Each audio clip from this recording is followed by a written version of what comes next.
Déjeme ir ahora a una mesa de diálogo, a una mesa de análisis que me parece muy interesante por el momento que estamos viviendo. Le doy la bienvenida a nuestra amiga, nuestra corresponsal, Alina Duarte, periodista, miembro de esta familia Sin Censura, y a Rubén Roque, analista digital. Alina, Rubén, ¿cómo les va? Muy buenas noches. Hola, ¿qué tal, Vicente? Buenas noches, mucho gusto. Muchas ¿Cómo te gracias va, por el Alina? espacio. Gracias, Rubén. ¿Ya tenemos a Alina? A ver si la tenemos por ahí para saludarla también. Bueno, creo que no la tenemos, Alina Duarte. Confírmeme, compañeros, por favor. Déjenme iniciar con Rubén Roque, que es analista digital. Rubén, este tema va a sacar chispas, porque estamos en pleno proceso electoral, en plenas campañas, y la pregunta es, ¿cómo ves la manipulación electoral a través de bots, trolls y otras estrategias digitales que ya han sido advertidas, exhibidas, señaladas por diferentes personas? Pero creo que tal vez se necesita hacer un análisis completo y entender cómo funciona esta situación. ¿Qué me dices, Rubén? Bueno, realmente es algo que se ha venido haciendo desde que existen las redes sociales. Fue una de las primeras armas que se utilizaron dentro del mundo digital. Pues anteriormente se utilizaban pues solamente para completar el perfil del candidato en la vida real, por así decirlo. Ahorita realmente es el eje central de la comunicación de cualquier candidato y básicamente de cualquier persona y empresa, ¿no? Y la política pues no se escapa. Entonces, se utilizan mucho para crear principalmente una aceptación que puede ser real, puede ser legítima, pero pues también puede ser manipulable. ¿Ves riesgo palpable de que este proceso electoral del 6 de junio esté marcado por esto? Sí, definitivamente. Eso es un hecho, principalmente porque se crea una percepción falsa, se sesga la información. Tú lo has visto y lo has señalado en muchos de tus programas. Las fake news son propagadas a través de bots, a través de troles, a través de personajes que se crean dentro de las redes para poder filtrar o poder manipular información. Entonces, sí es un riesgo real, es un riesgo inminente para todos. Y creo que en estas elecciones en específico se va a llevar a su máxima exponencia, ¿no? Rubén, déjame permitir el acceso a la mesa de análisis de diálogo a Lina Duarte, quien ya está de regreso en el sistema. Querida Lina, ¿cómo te va? Buenas noches. Hola, ¿qué tal, Vicente? Muy buenas noches, saludos a ti, a todo el auditorio. ¿Cómo te va? Pues aquí, querida Lina, hablando con Rubén, ya le entramos al tema, y es algo que hemos venido advirtiendo, que además esto de los trolls, de los bots, de las campañas digitales para mover temas, tergiversar información, apostarle a la infodemia, no es algo que podamos limitar a las fronteras mexicanas, a las fronteras estadounidenses, que son grupos de intereses internacionales, Alina, y la gente no puede desestimar este riesgo en pleno proceso electoral. Totalmente, yo creo que estas estrategias que hemos visto son las mismas estrategias en la cual participan medios de comunicación, pero también aquí en México ya lo hemos experimentado. Específicamente pienso en la campaña en el 2012. El 2012 para nosotros fue esa oportunidad de ver, incluso salían los videos de aquellos que formaban parte de estas llamadas granjas de bots a favor de Enrique Peña Nieto, pero más allá de la figura presidencial de Peña Nieto, lo que significan todas estas campañas es defender un interés, sobre todo un interés económico, ¿no? Político, de las élites, que definitivamente y sobre todo coincide cuando se abren estas brechas democráticas, no solamente en México, bien lo mencionas, sino en toda América Latina.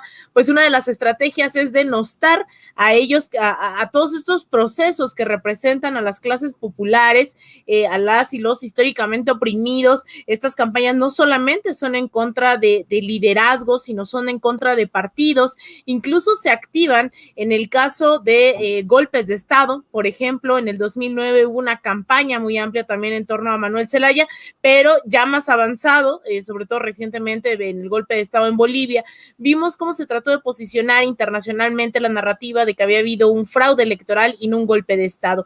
Esto es definitivamente no nada más ocurre en México, esto es algo sistemático que viene ocurriendo cada vez con más fortaleza y que ha venido conforme el desarrollo de las tecnologías también, y que vienen también representando esos intereses que en algún momento se llaman medios de comunicación corporativos, que son los voceros justamente de los empresarios, voceros de ciertas élites y grupos de poder económico, político, y después también se traslada al tema de las redes sociales. Ya hay campañas mucho más específicas en ciertos temas. En el caso de América Latina, pues lo hemos visto en coyunturas muy específicas también, incluso con el proceso de liberación de Lula da Silva, con el impeachment a Dilma Rousseff, vienen acompañados de estrategias jurídicas, no nada más son las campañas en redes sociales y medios de comunicación. Recientemente vemos cómo también este llamado lawfare va acompañado de una persecución jurídica, y por eso es tan importante no minimizar las acciones de instituciones electorales, de instituciones judiciales, porque esto también forma parte de toda una campaña mucho más amplia en lo que hemos visto, al menos con mayor fortaleza en la última década en todo el continente. Rubén, sobre esto que está señalando Alina, yo pregunto, ¿quiénes son los que manejan los hilos de estas malditas redes sociales? Hay unas benditas redes sociales a las que se ha referido históricamente el presidente Andrés Manuel López Obrador, pero estas serían las malditas redes sociales. ¿Quiénes son? ¿Son estos llamados tumbaburros? ¿Son estos personajes como Garcés Laureano? ¿Quiénes son y a quiénes están beneficiando? ¿Lo has identificado? Bueno, hay diferentes niveles. Primero están los que son personas reales, que manejan cuentas con muchos seguidores, que tienen cierta empatía con el grupo con el que se mueven. En el caso, por ejemplo, tú lo mencionabas del tumbaburros, a ellos se les suele llamar influencers, ¿no? Son personas que tienen cierta influencia sobre una masa social. Está otro nivel que ya opera debajo de esa capa, que finalmente se utiliza principalmente para crear esas tendencias. Uno de ellos pueden ser las famosas granjas de bots, que se pueden hacer de muchas maneras. Twitter, la red social que por excelencia se utiliza para esto, pues ha tratado de poner siempre muchos candados de seguridad, por ejemplo, la geolocalización, también rastrea la IP desde la cual te conectas. Tiene muchos sistemas de seguridad para evitar que una sola persona pueda manipular demasiadas cuentas, o que tengan sobre todo un comportamiento automatizado, que es lo que quiere evitar Twitter. Ahora, a nivel técnico, ¿qué es lo que hacen? Bueno, una de lo que se llega a hacer es generar proxies, que es como si tú te conectaras desde un lugar físico hacia otra computadora para cambiar la IP desde donde tú haces tu conexión, y finalmente de esa computadora se conectan al servidor de Twitter, a la cuenta de Twitter normal.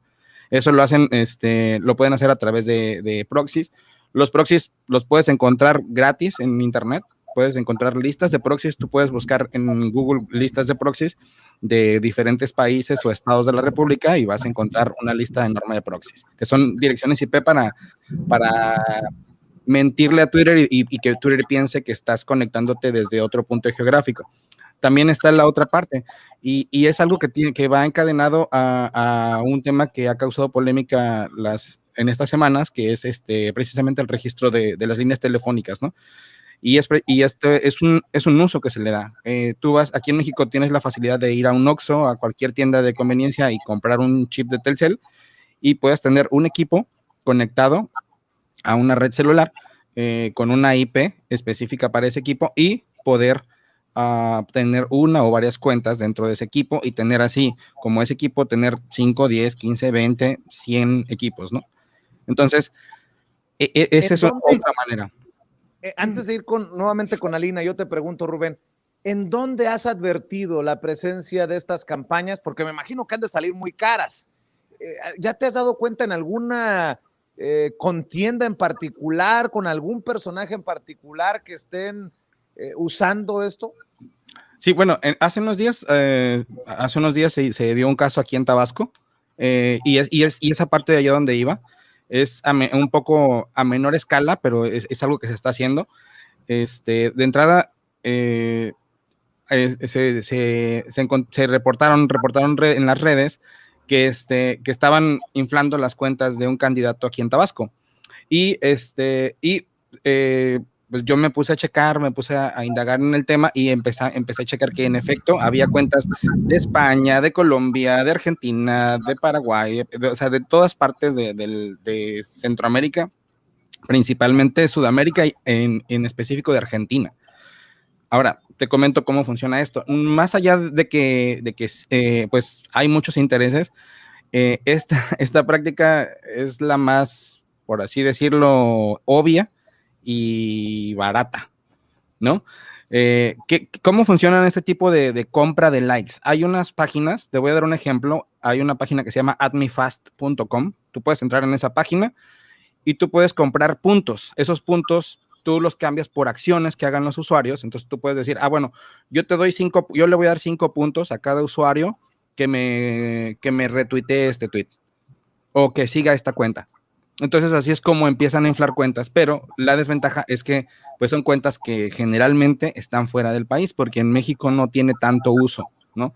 Entonces es donde se evidencian el uso de estas herramientas. Finalmente son cuentas que tú las puedes revisar y te vas a encontrar que tienen un comportamiento que no es natural, es decir, todas las cuentas están retuiteando muchos temas de diferentes cosas.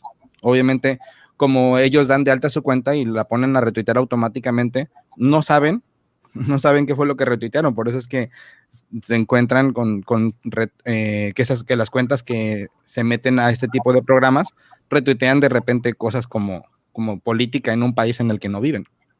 Déjame ir contigo, Alina, me lleva la fregada con todo lo que nos está diciendo Rubén Roque, analista digital.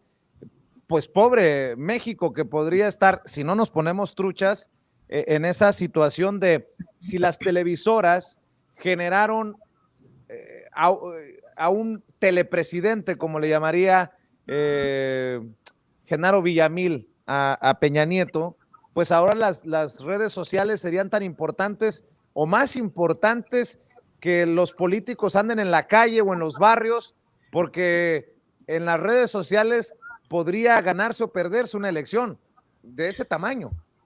Claro, en realidad los debates, como los hemos visto, ¿no? Yo creo que no solamente tienden a posicionar una idea, sino al final eso merma en la vida democrática de un país. Algunos de estos bots, algunos son automatizados, algunas son unas personas detrás de estas cuentas, como nuevamente lo veíamos en el 2012, no necesariamente era solamente el mismo mensaje, es gente que es pagada para posicionar una idea, una estrategia, ¿no? Un horizonte, y es preocupante porque si se tiene en cuenta que no solamente son los factores de las redes sociales, de los medios de comunicación, sino que hay estrategias jurídicas, operaciones clientelares en las calles, ¿no?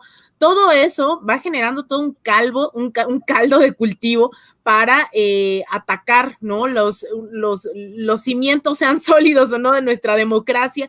Yo creo que hoy pone en jaque qué estaríamos pensando, cómo estaría, y por eso es tan importante incluso, cambiando un poco eso, por eso es tan importante incluso el pensar a los medios independientes, el pensar incluso este Instituto de Formación Política de Morena, el repensar nuevos analistas, personas que estén formando ideológica y políticamente a la gente. Por eso es que yo cuestionaba, ¿no? Esta idea de, bueno, puede haber traidores, ¿no? Dentro de Morena, pero al final hay que tener claridad sobre una cosa que es el horizonte que se quiere construir, y ahí es cuando la formación política es tan importante, para que a pesar de los medios de comunicación, porque hay que decirlo, a pesar de todas estas campañas de bots, a pesar de estas campañas de los medios corporativos, a pesar de estrategias jurídicas, a pesar de las redes clientelares que ya existían, a pesar de todo eso se logró la presidencia en el 2018, y ese era solo el inicio de todo un proceso. Entonces creo que sí se puede hacer una balanza sobre todas estas estrategias que además no vienen solas. En México vienen acompañadas de toda una serie de redes y de personajes y estrategias a nivel regional e nivel internacional también. y que sí se puede hacer un contrapeso, ¿no? Entonces tampoco hay que caer en la desilusión. Yo creo que es muy importante el tema de las redes sociales y tampoco hay que minimizar la brecha digital que existe en nuestros países. No todos, ojalá, pero no todos tienen acceso a internet, a redes sociales. Todavía los porcentajes de los usuarios en Twitter en América Latina no son las grandes mayorías, cada vez va creciendo evidentemente, pero pensar que todavía hay mucho de disputa en las calles, mucho de disputa en los medios independientes, mucho de disputa en el quehacer diario, ¿no, Vicente? Así es. Oye, se está cayendo el cielo por allá en la ciudad de México. Mucho cuidado, querida Lina Duarte. Hasta acá escuchamos los relámpagos, el granizo. Ya se inundó mi patio. No, hombre, ten cuidado, por favor. Oye, Rubén, déjame preguntarte, ¿adviertes que hay un partido que esté invirtiendo más en estas campañas de trolls, de bots, para inclinar la balanza? Pregunto porque se me viene a la mente el caso en Twitter de Felipe Calderón, que buscaba tener un partido político y pues no le sirvieron mucho los 5 o 6 millones de seguidores que supuestamente tiene en Twitter.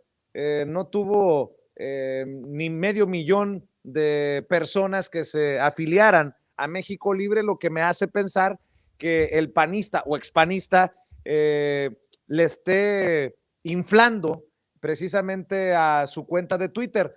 ¿Has visto algo al respecto? Si los panistas, los priistas, los emesistas con personajes como Samuel García, que tanto le invierte en redes sociales, ¿has visto algo? ¿Has podido definir quiénes son los que más invierten o los que están más atraídos con esto?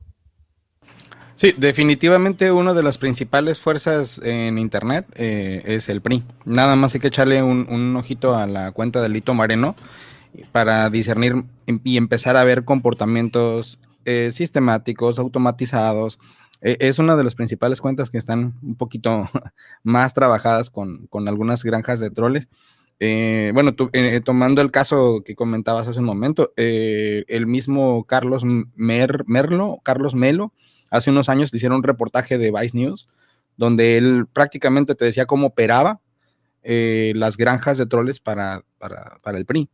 Entonces, es algo que cada día se vuelve más sofisticado, pero también cada día se vuelve más complicado que se pueda pagar. Entonces, sí se está invirtiendo grandes sumas de dinero para que todo ese comportamiento automatizado no se note, ¿no? Y no pase lo que pasó aquí en Tabasco. Cuando, Sí, cuando dices que grandes cantidades de dinero, ¿de cuánto estamos hablando? ¿Tienes idea? ¿Lo hemos definido?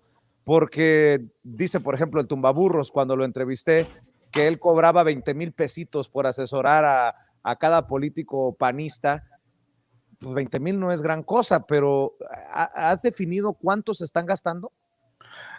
Es difícil, es muy complicado, porque como te comenté hace un momento, hay diferentes estrategias, hay diferentes maneras de hacerlo. Entonces, algunas estrategias necesitas comprar equipos, algunas estrategias necesitas comprar softwares, algunas estrategias solamente comprar puntos. Es variable, pero sí te puedo decir que es en millones de pesos. O sea, no hay una estrategia que cueste por muy barata 5 o 6 millones de pesos, que es lo que puedes invertir en una campaña de redes sociales, solamente redes sociales, en un determinado lapso de tiempo, que son 45 o 60 días. Más o menos por ahí es lo que puede invertir un candidato. A ver, Alina, ¿todavía andas por ahí? No. Sí, aquí estoy. Bueno, es que como está dura la tormenta. Oye, Alina, a ver, hablando de tormentas, si ya tuvimos un telepresidente, un personaje como Enrique Peña Nieto, creado desde las salas de redacción de las televisoras, ¿tú percibes la posibilidad que tengamos un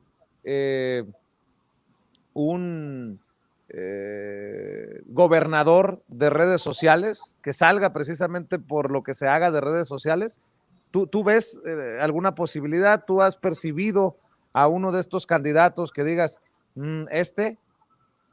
algo así como Samuel García, más o menos, y la importancia, ay, escuchen, el cielo se está cayendo. Yo creo que sí, ¿no? Y tiene que ver también con esta desigualdad en la brecha digital de la que hablábamos. Yo creo que, por ejemplo, ciudades como el Monterrey, ¿no? Por ejemplo, en Guadalajara, en Jalisco, tendríamos mayor acceso a redes sociales y podría tener mucha mayor influencia, como lo tiene también aquí en la Ciudad de México, ¿no?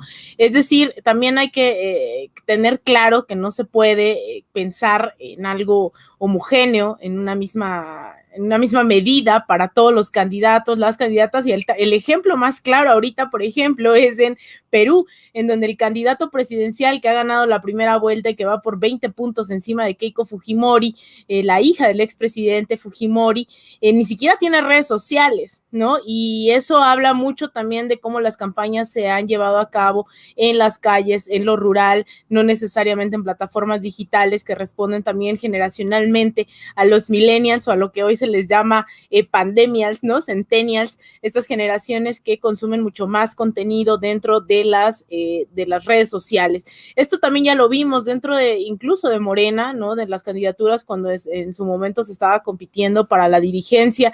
Veíamos que quien tenía más peso, por ejemplo, o bastante influencia en redes sociales era alguien como Gibran, que generacionalmente estaba impactando en esos espacios, pero había otros que habían hecho, pues en este caso Porfirio Muñoz Ledo, ¿no? Política de toda la vida, o en el caso de Mario Delgado también, que estaba más presente en los medios de comunicación.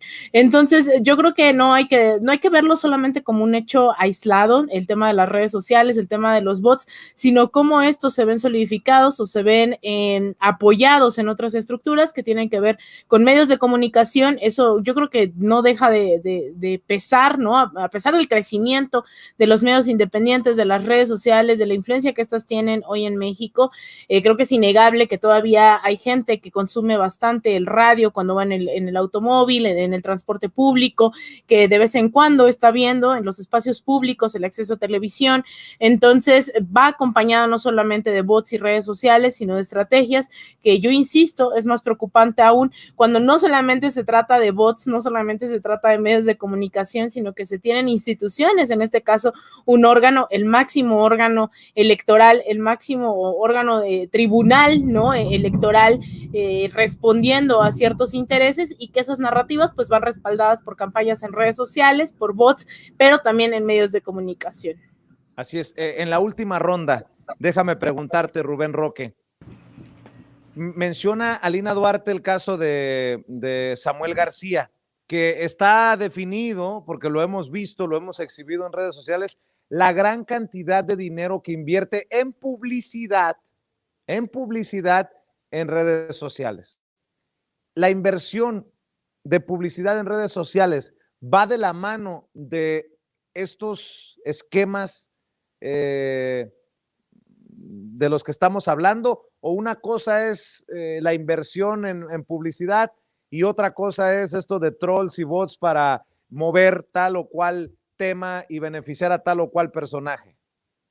Sí, bueno, como en toda campaña siempre se maneja la campaña normal, o sea, la que está a la vista de todos, que es una campaña en la que se pueden hacer publicidad directamente, es decir, tú le pagas a Facebook, le pagas a Twitter para que puedas hacer una publicidad para que para poder segmentar el público al que llega. Tú puedes hacer muchas cosas.